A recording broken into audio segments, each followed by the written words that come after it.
Olá, pessoal, boa tarde. Sejam bem-vindos a mais uma aula aqui do canal Educação. Meu Deus, como eu estava com saudade da segunda série. Eu estava morrendo de saudade da galera de Pimenteiras, da galera de Curral Novo, da galera de Baixa Grande do Ribeiro, que daqui a pouco vai entrando, né? Gente, que saudade! Faz dias, né, que a gente não se vê, faz muitos dias. Eu tava com saudade das bonitas aqui do estúdio, dessa bonita aqui, né? A Aurora, da Rosinha. A Rosinha tava comigo nas estradas, mas estamos aqui novamente, né? Meu povo, Ita, que saudade, hein? O coração chega, tava apertado, mas vocês voltaram, né? Graças a Deus. Aí tiveram muitos dias de folga. Espero que vocês tenham aproveitado aí a folguinha de vocês. Mas hoje, galerita, hoje é um dia bem especial. Nós vamos falar de uma modalidade esportiva. É uma modalidade esportiva linda. Eu sou apaixonadíssima por... Eita, eu sou apaixonada por todos os esportes, né? Mas essa eu sou apaixonada porque eu fiz, tá? Eu nado desde criança. E a natação, para mim, traz as doces lembranças. As pessoas, muita gente não sabe, mas o nado, a água, ela tem um poder lúdico absurdo. Por isso que as crianças, elas tendem, né, a gostar muito de água, porque tem a questão da ludicidade, certo? E nós vamos falar de um esporte lindo, natação, só que nós vamos falar hoje com uma pitada diferente. Olha só, vamos falar de natação adaptada. Vamos falar de um esporte paralímpico, tá? Que tem aí uma configuração bem legal. Galera de Pimenteira, sejam bem-vindos. Aproveitem a tarde, né? Galera de Tanque, galera de Hugo Napoleão, que tá entrando agora, tá certo? Então, nós vamos falar aqui, ó, pontualmente nós entramos com tudo, né? A galera diz que tá com probleminha no áudio, viu? Será que tá...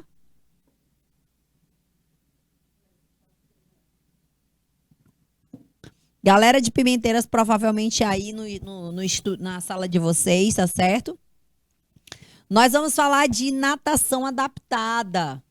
Olha aqui o nosso iniciozinho, tá? O nosso objetivo, nós vamos aprofundar sobre a história e a fundamentação e as regras. Vamos trazer aqui os fundamentos, vamos trazer aqui as modalidades, certo? E eu quero que depois vocês assistam ali uma competição de natação paralímpica, tá? Você vai procurar ali no YouTube para assistir uma competição de natação, ok? Nós vamos trazer aqui para vocês, vamos falar sobre nado, sobre água, sobre flutuação, vou falar de várias coisas para que vocês possam entender o que é a natação, certo? Bom, galera, a natação ela é um tipo de atividade física baseada aí na complexidade do homem em se locomover na água, tá? Então, nós conseguimos nos locomover, certo? Num ambiente sólido, mas num ambiente líquido, a nossa forma de locomoção ela muda. Observem que para a gente se locomover dentro da água, existe ali muita resistência. A água oferece muita resistência. Por isso, galera, que caminhar dentro da água é algo bem difícil, tá? Então, a gente necessita, quando a gente precisa caminhar dentro da água, a gente faz esse caminhar de uma forma que seja mais rápido. E qual seria a forma mais rápida de caminhar na água? Nadando, né? Então, há relatos e indícios dessa prática do nado há milhares de anos.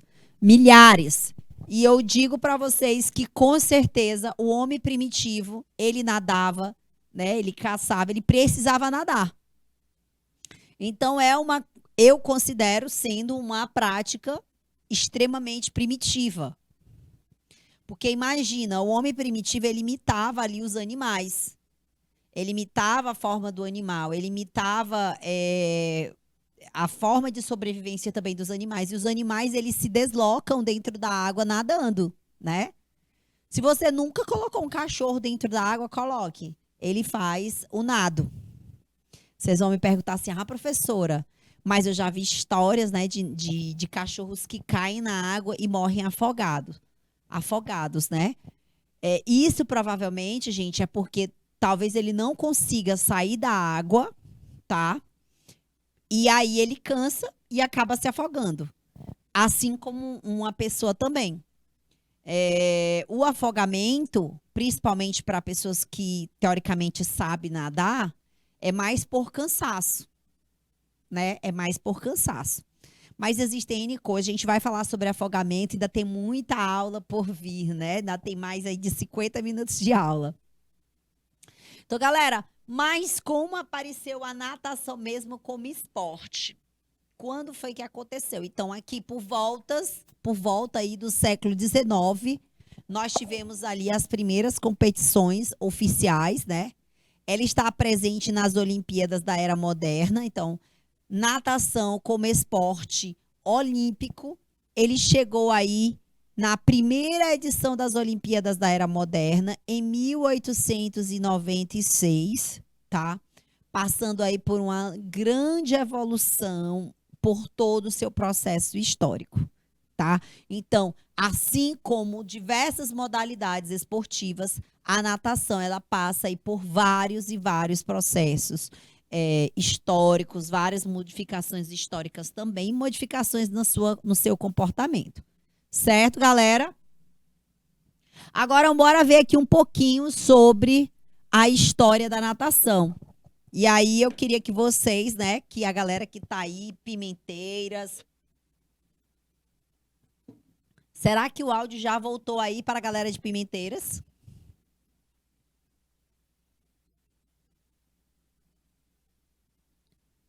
Para mim tá um delay aqui.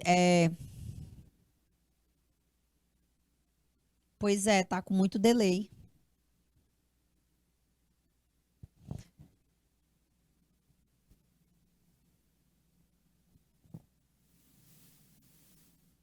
Bora lá, galera. Então, o que que a gente precisa saber sobre a história da natação, tá? Ele é um esporte praticado por todo mundo.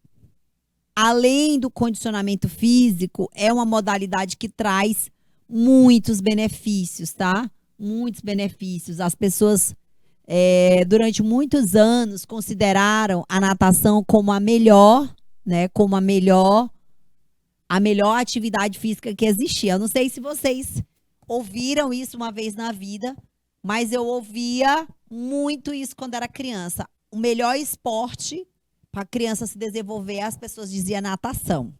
Esporte para crescer, basquete e vôlei. Esporte para a menina ficar bonita, não era esporte, era balé. As meninas tinham que dançar balé para ficar bonito, né? E nós temos aí várias e várias características, né, de atividades que traziam alguns componentes para a vida, né? Então, quando a gente diz assim, o esporte mais completo era considerada a natação. Agora vocês têm ideia por que, que a natação era considerado o esporte mais completo? Alguém tem ideia por que, que a natação era considerado o esporte mais completo?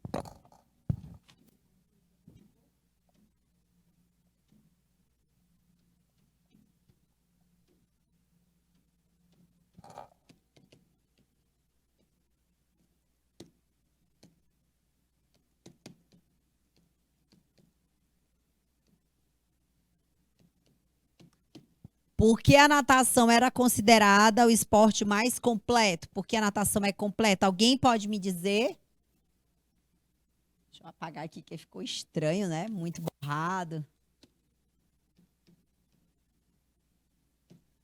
Hein, galera? Por que, que a natação é considerada completa? Eu vou deixar aí 2 minutinhos na tela para vocês me responderem. Galera aí de Pimenteiras.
Olha só, galera.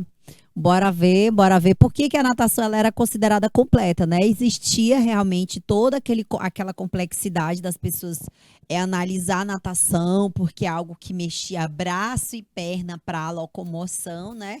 Então as pessoas tinham a achar que aquilo ali realmente era completo, que era algo que podia trazer muitos benefícios. Gente, por si só o exercício, ele já traz inúmeros benefícios, né? Todas as práticas esportivas trazem inúmeros benefícios. Então, eu discordo, né? Depois que eu entrei na faculdade, que eu paguei muitas cadeiras, a gente paga muitas disciplinas, né? A gente vai entendendo que não é só a natação que é um esporte completo, né? Que é uma modalidade completa. A gente tem ali várias modalidades que a gente pode considerar que seja completa. Mas eu não gosto de dizer que A ou B ou C é melhor do que o outro. Cada um tem a sua particularidade. Eu, por exemplo, não faço mais natação, né? Eu não nado mais, mas eu nadava, nadei mesmo, não nadei profissionalmente, mas nadava, fazia aulas de natação, desenvolvia a modalidade, desenvolvia os nados, era completamente apaixonada pela natação, mas não como esporte. Eu praticava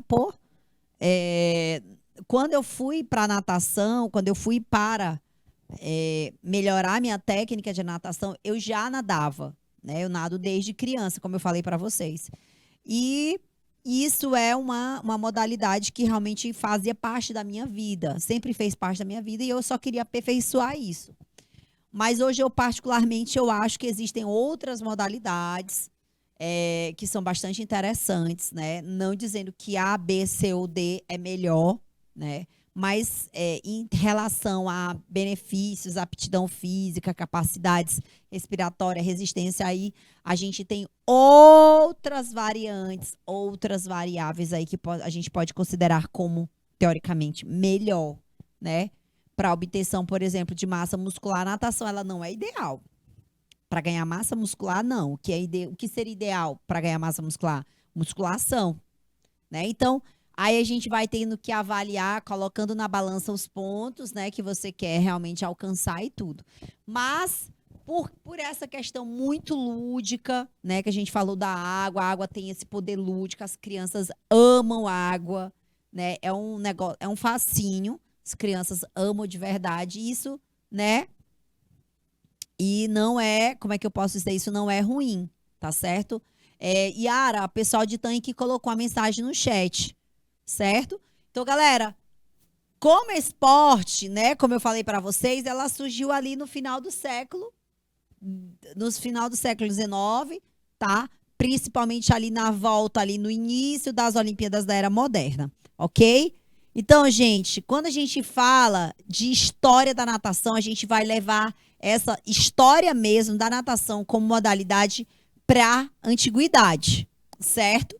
Antiguidade. Então, anos antes de Cristo, lá no período da antiguidade, existem muitas pinturas que revelam relatos dessa relação com a água, muitas, ok?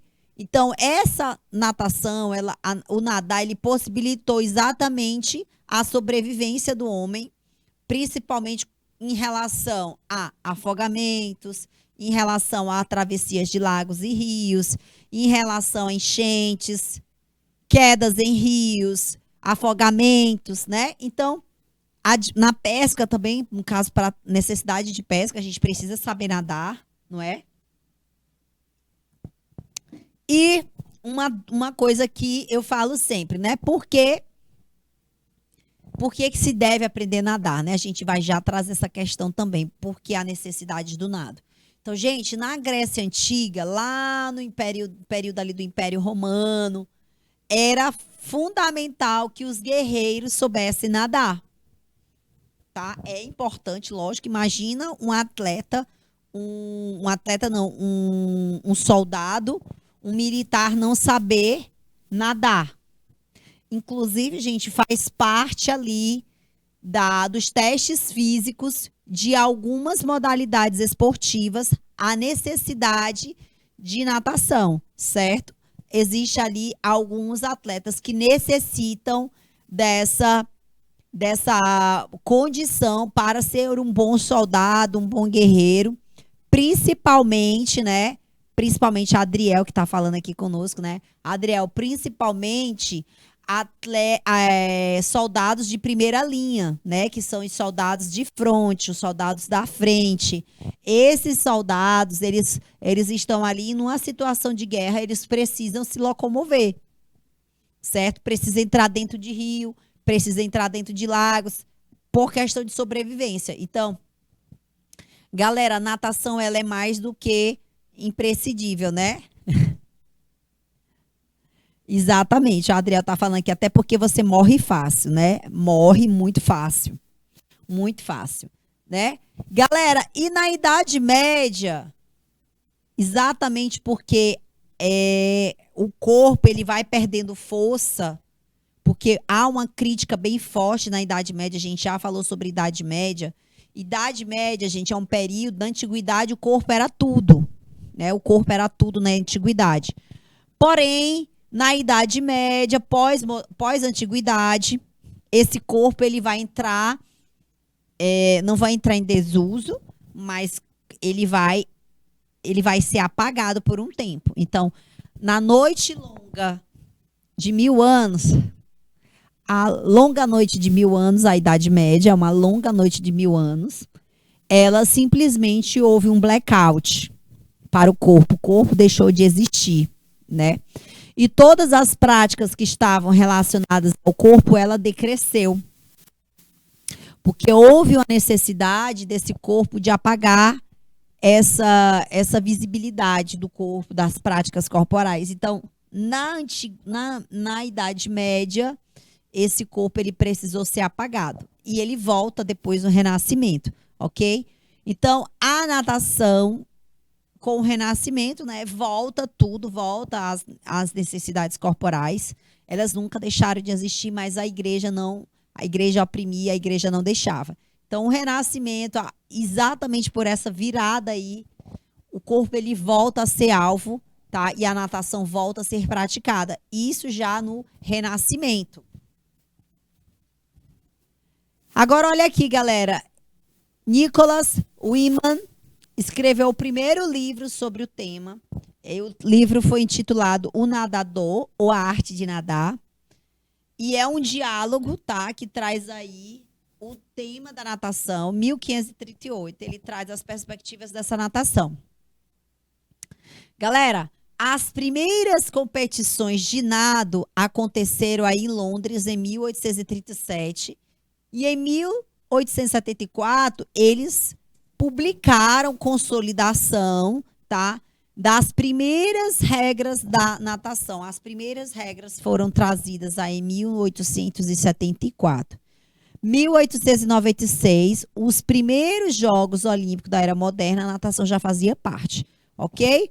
Agora, galera, eu vou trazer agora as grandes polêmicas sobre natação, né? Por que nadar? Por questão também de sobrevivência, né? A gente falou pela necessidade de se deslocar e tal. Mas a natação, ela é realmente imprescindível para nós humanos, porque nós moramos fora da água. E temos a necessidade de se locomover em meio líquido. E aí eu pergunto para vocês, por que eu necessito, né, me deslocar? E qual seria fora a questão do deslocamento, qual seria uma necessidade, né, como a Adriel falou, para não morrer, né? Como que a gente teria que fazer para sobreviver, né, no meio líquido? O que a gente precisa fazer? Nadar, certo? Então, a natação, ela evita diversos acidentes, inclusive o afogamento, tá? Inclusive o afogamento. E aí eu queria perguntar uma coisa para vocês sobre o afogamento.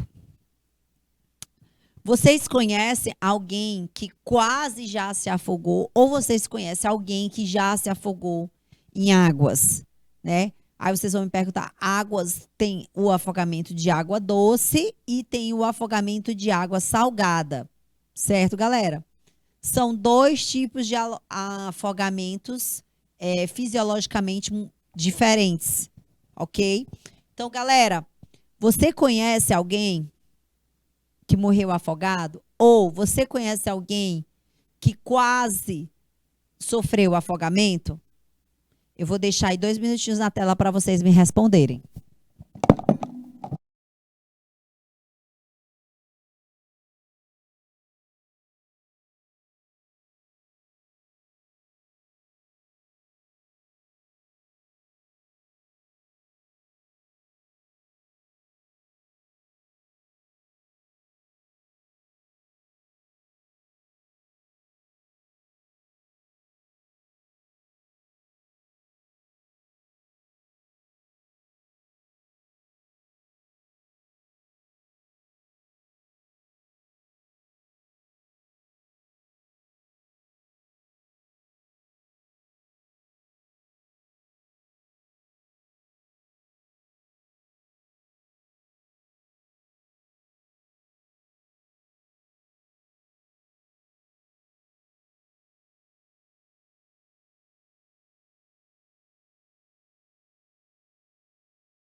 Bora lá, galera.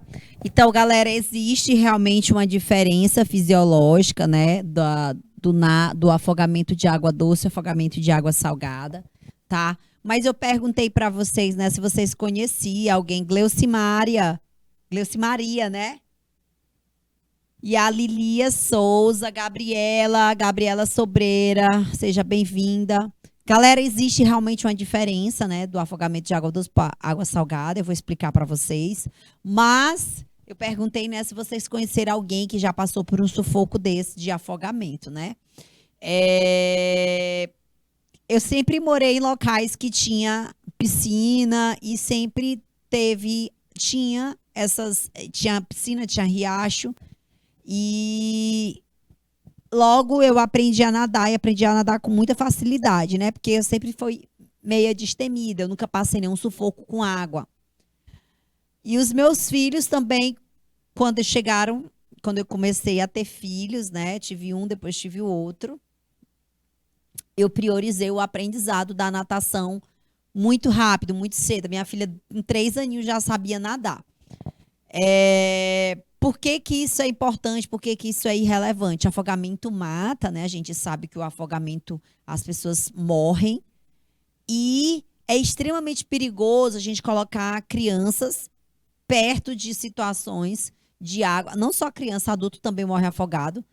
Que não tenham a oportunidade de nadar, não sabe nadar e acaba afogando, né?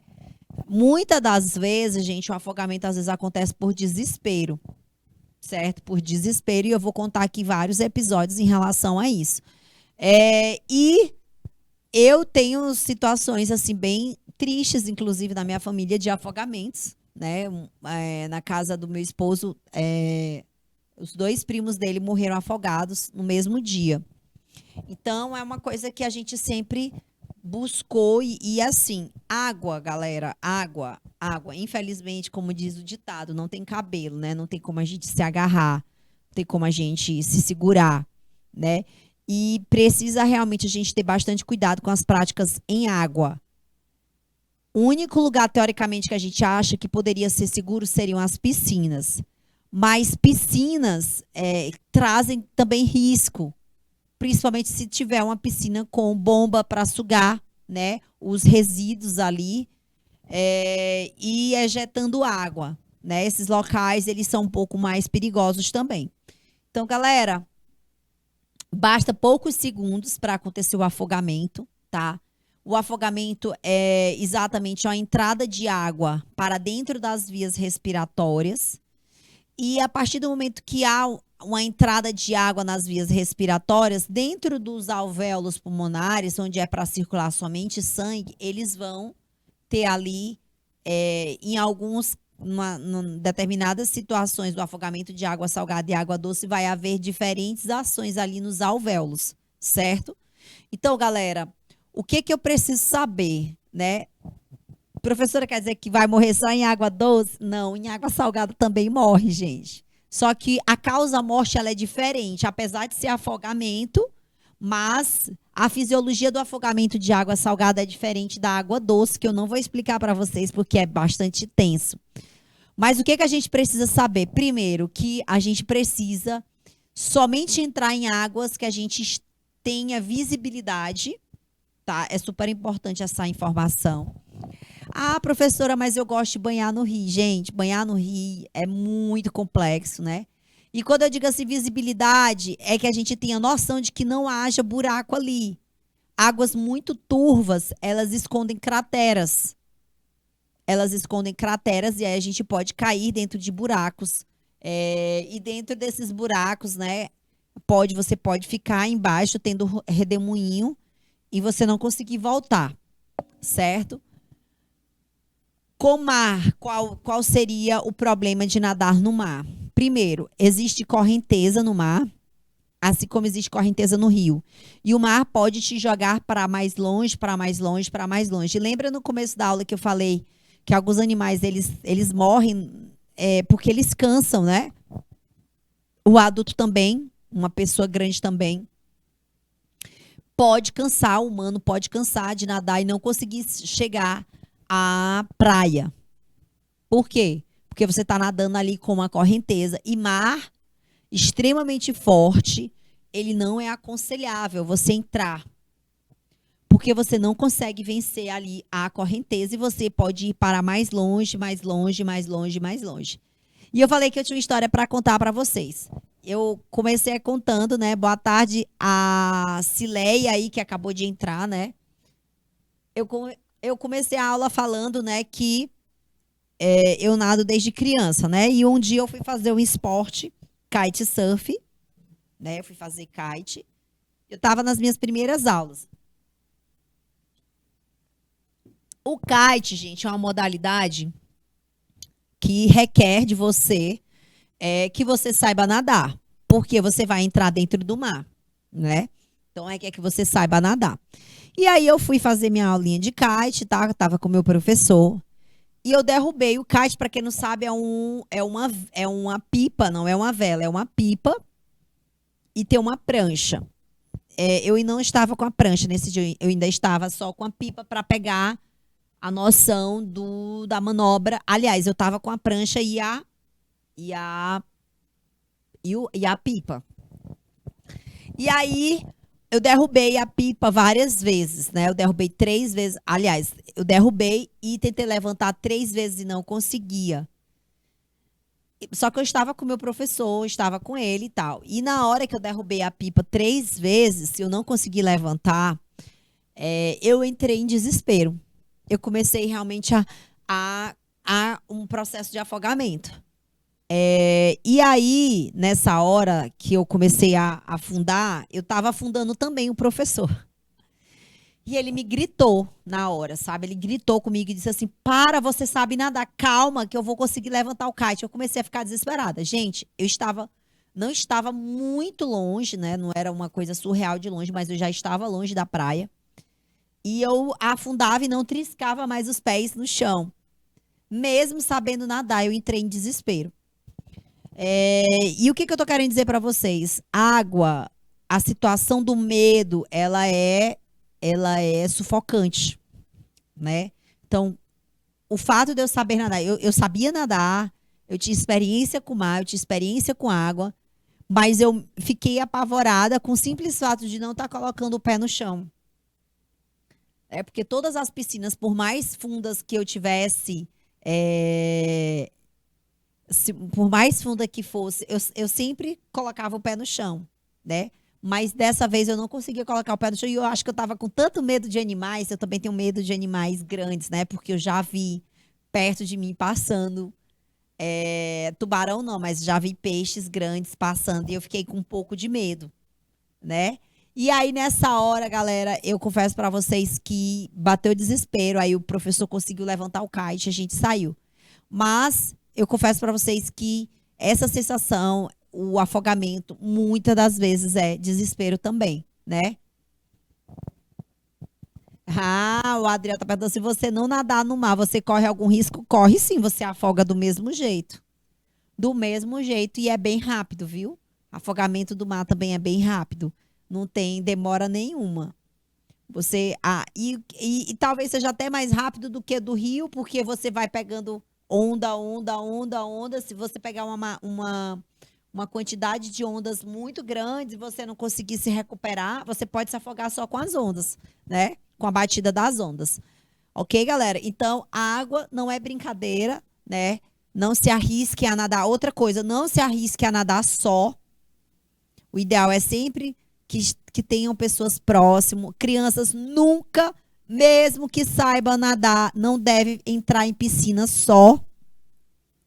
Mesmo sabendo nadar, as crianças elas precisam ficar sendo supervisionadas. Mar, criança não pode ficar só também, ok? Exatamente pela questão que eu falei para vocês, pela maré.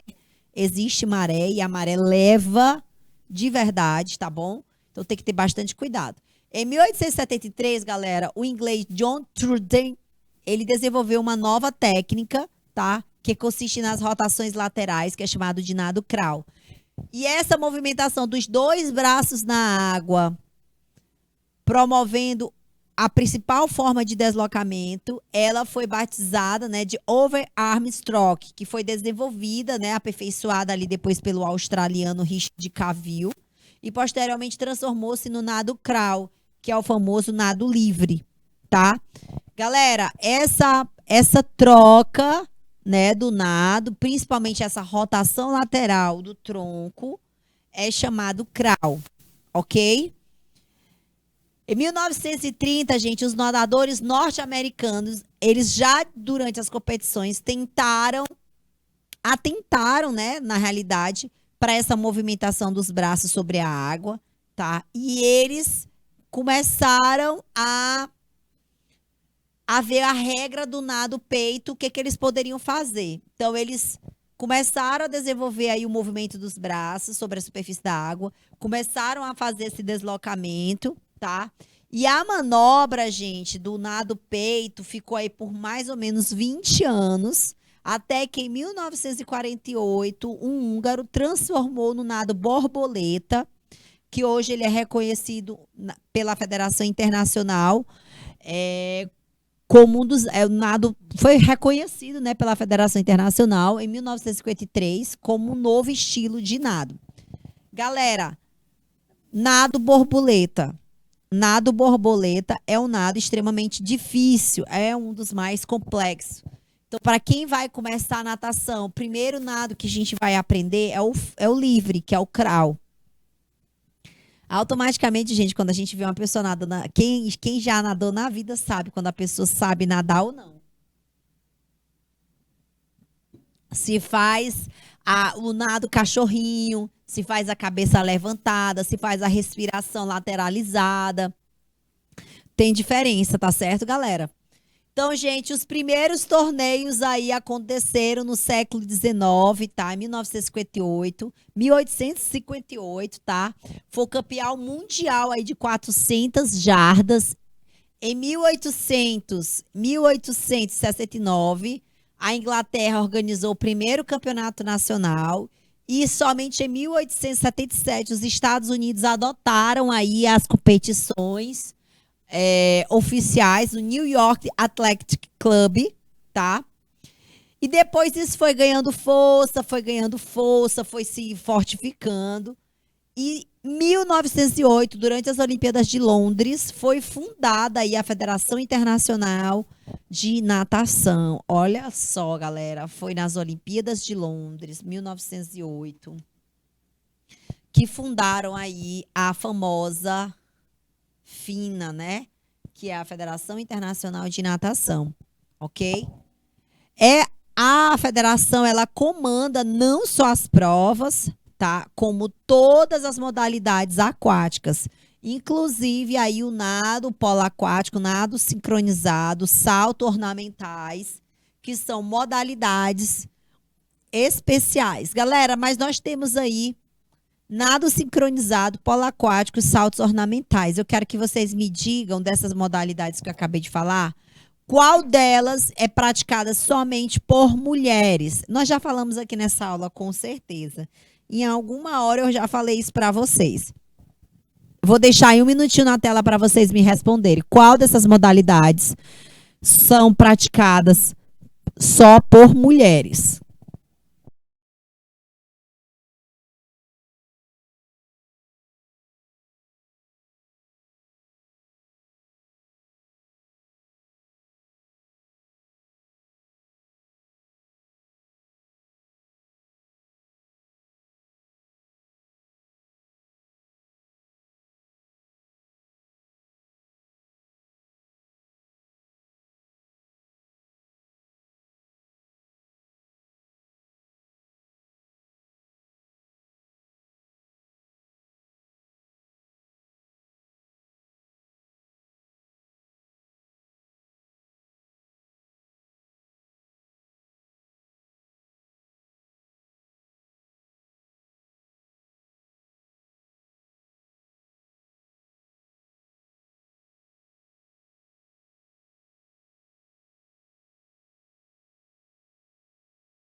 Bora lá, galera. E aí, galera, qual dessas modalidades que eu falei para vocês são realizadas somente por mulheres? O nado sincronizado, galera. O nado sincronizado é o balé das águas, né? E ele também é muito parecido com a ginástica. Ginástica o quê? Ginástica rítmica, que também é uma modalidade só exclusiva para mulheres, ok?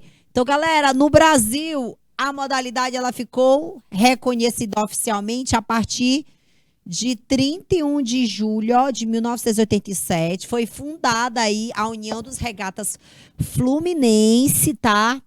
Um ano depois, o Clube de Natação e Regatas organizou aí o primeiro campeonato brasileiro, tá? E essa competição era uma distância de 1.500 metros. Foi exatamente ali na região ali do Rio de Janeiro, eles organizaram na Praia de Santa Luzia, na Fortaleza de Vila e Gaigon, né? E eles realizaram ali as competição, ok? Aí a gente tem várias competições extraordinárias, como o Canal da Mancha, a volta da Pampulha, será? Tem uma competição, gente, que eu esqueci agora, maratona aquática, tem várias modalidades desculpa, várias provas importantes aí no mundo, ok? Gente, bora aqui entender os estilos do nado. Nós temos o crawl, nós temos o costa, nós temos o peito e nós temos o borboleta. O crawl, gente, a gente faz a braçada, no sentido vertical, tá? Braçadas alternadas. Então, braço direito sobe, braço esquerdo desce. Costas. É o mesmo movimento do crawl, só que nesse sentido, a gente vai estar de barriga para cima, ou seja, de costas para a piscina. O peito, a gente vai estar na posição de bruços, ou seja, de barriga para baixo, e a gente vai projetar o corpo para fora da piscina, utilizando as pernas e os braços em conjunto. Ao mesmo tempo, a gente vai fazendo um movimento de perna com braço. Ok? E depois a gente tem, por último, o golfinho ou borboleta. A gente faz um movimento ondulatório. E esse movimento a gente vai colocando ali o braço, muito parecido com o braço do peito, tá? Projetando esse corpo também para fora da piscina. Então, a gente projeta o corpo para fora da piscina, auxiliado pelo movimento ondulatório. Mas nossa aula vai falar de natação adaptada. Então, essa natação, gente, ela tem um método que foi ressaltado aí exatamente como um método terapêutico dentro da água. E essa natação adaptada, ela no início, ela trouxe mais um conforto, terapia para as pessoas que tinham uma necessidade especial. Certo? 1924, Lohmann, ele organiza aí uma hidroginástica terapêutica, certo? Ele colocou aí as pessoas dentro de tanques, piscinas, para tratar portadores de poliomielite, os paraplégicos, e os portadores de problemas ortopédicos. Então, a natação adaptada começou nisso. Começou a tratar ali problemas como poliomielite e depois trabalhos ortopédicos. A cena que a gente vai ver agora, né, são de duas pessoas que nasceram congenitamente sem os membros. Nós temos natação de 100 membros, como a gente tem natação com parte de membros, ok? Então, a imagem aí que vocês veem é de dois atletas que nadam sem membros. Gente, pra gente que tem realmente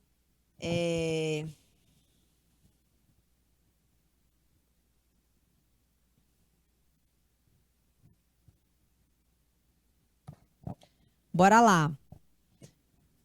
A gente, galera, tem realmente uma necessidade de compreender o outro, né? Mas realmente a gente só sabe o que nós temos,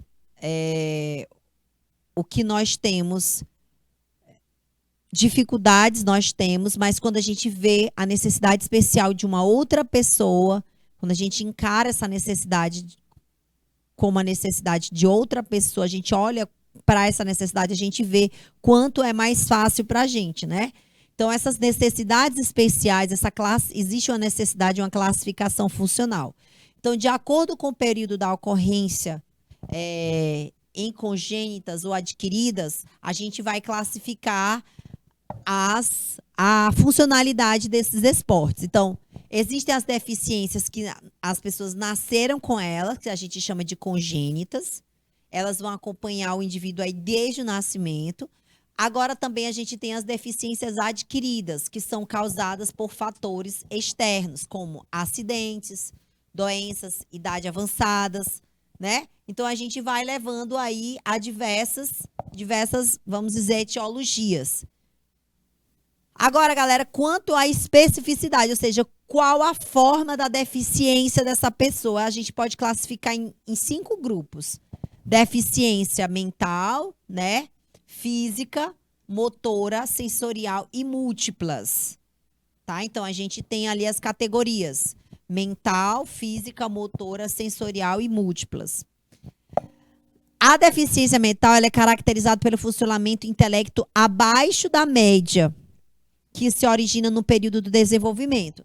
Então, essa deficiência ela vai apresentar limitações, principalmente em 2 ou mais áreas, que trazem uma condução adaptativa ou capacidade de quê, gente? Do indivíduo em responder adequadamente às demandas da sociedade. Ou seja, essa pessoa ela vai ter uma dificuldade em socialização, ela vai ter uma dificuldade em entender algumas regras, certo? Então, ela vai trazendo ali 2 ou mais condutas adaptativas. Já a deficiência física é qualquer alteração no corpo humano, tá? Exatamente pode surgir ali problemas ortopédicos, neurológicos, má formação, ok? Levando esse indivíduo a ter várias dificuldades, principalmente no desenvolvimento e nas tarefas motoras.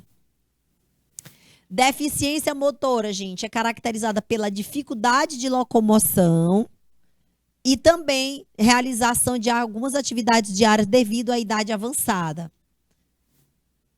Aí a gente vem as deficiências visuais, sensoriais, a gente vai ter a redução, a perda total da capacidade de utilizar os sentidos.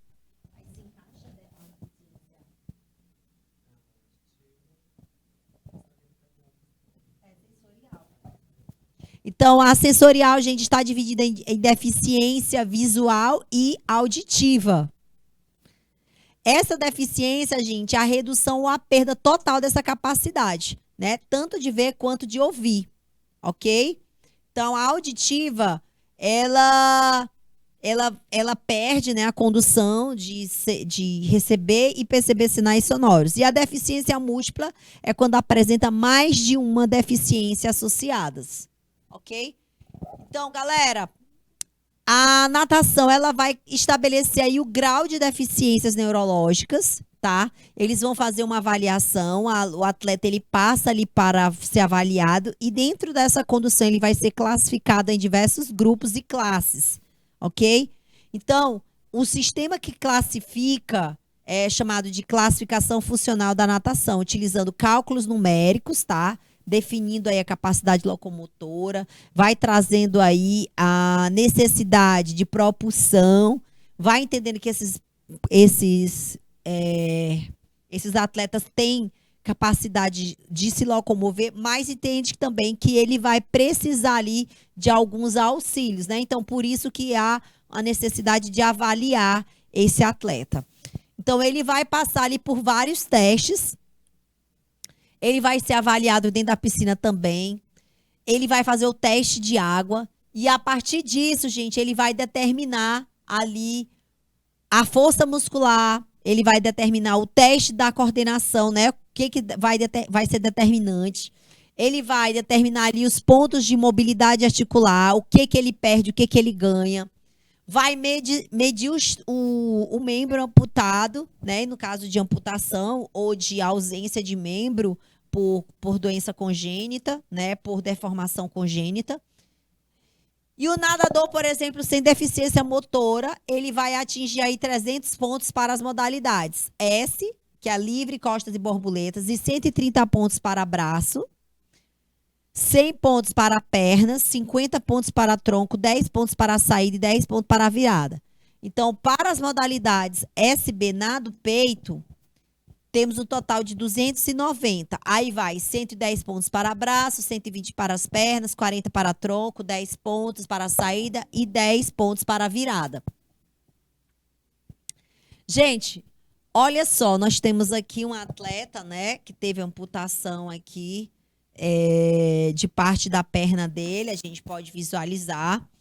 E vocês podem observar como que né, olhando para um atleta, como que ele também tem deficiência, parece ser amputação de braço também, tá? Então, visualizando assim, gente, como vocês imaginam que pode fazer, como que cada pessoa vai apresentando ali características diferentes, né, gente? Porque, por exemplo, foi falado, se você observar nas provas, que nem todo mundo ali tá igual.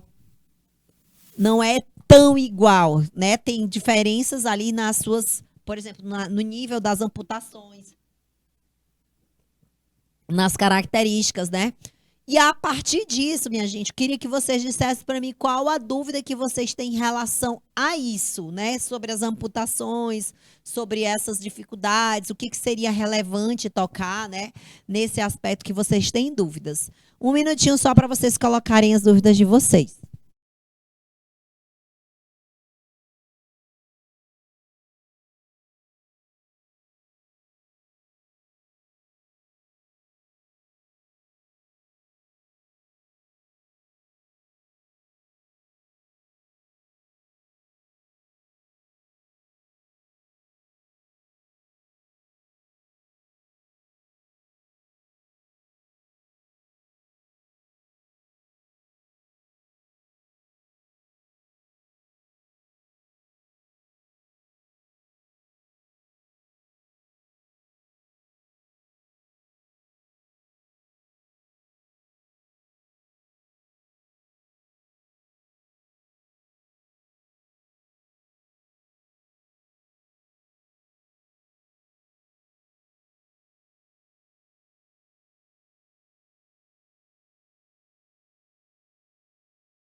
Bora lá, galera. Então, por exemplo, para as provas com deficientes visuais, né, eles têm ali próximo à virada do bloco, né, que a gente chama virada do bloco lá na borda da piscina, eles vão fazer a virada, certo? Na hora da virada, eles têm um sinal para avisá-los que ele vai estar chegando próximo, que vai ter que acontecer a virada. Então, mais essa situação, né? Ela só é permitida próximo da saída, mas eles vão fazer isso com um toque que eles fazem lá para os atletas, certo? Então, galera, já os portadores de deficiência visual, né, que tem ali algumas deficiências, desculpa, que tem a deficiência visual, lembra das corredoras, por exemplo, os corredores andam com um guia, né? Exatamente para possibilitar que ela não saia da raia, exatamente para possibilitar ela essa condução. Então, eles realmente precisam desse toque para poder se conduzir dentro da água também, ok? Então, minha gente, as conduções dos esportes aquáticos, eles envolvem ali várias, como é que eu posso dizer? Várias classificações. Então, para entender melhor cada classificação, eu já dou um conselho a vocês, né? Se vocês quiserem, vocês podem pesquisar também, vocês podem pesquisar no Comitê Paralímpico, tá? Tem o Comitê Olímpico Internacional, que é o COI, mas tem o Comitê Olímpico Internacional Paralímpico. E lá vocês vão encontrar as classificações segundo as deficiências, segundo as pontuações de cada deficiência, como é organizada, como é arbitrada isso aí direitinho, tá? Existem inúmeros critérios, como a gente falou, dentro dessa classificação tem as subclassificações, então é bem extenso mesmo, tá? E eles precisam estar ali, como é que eu posso dizer? Você precisa detalhar ponto por ponto para entender como é que coloca um atleta em tal categoria, ok? Então, para eu colocar um atleta de natação numa categoria, ele vai trabalhando aquele nado, tendo experiência e vai competindo até chegar no topo, né? Até chegar nas competições e tal. Já no Paralímpico, não. Então, ele vai, de acordo com as suas deficiências, ele vai ser colocado ali dentro de categorias. E por incrível que pareça, gente, são inúmeras categorias, viu? Inúmeras. Então, tem competição demais nas provas paralímpicas, porque são vários os critérios e as classificações, certo? Galera, a gente vai ficando por aqui. Muito obrigada. Agradeço aí a galera Hugo Napoleão, Tanque do Piauí, Pimenteiras, que estava aí conosco no comecinho da aula, tá certo?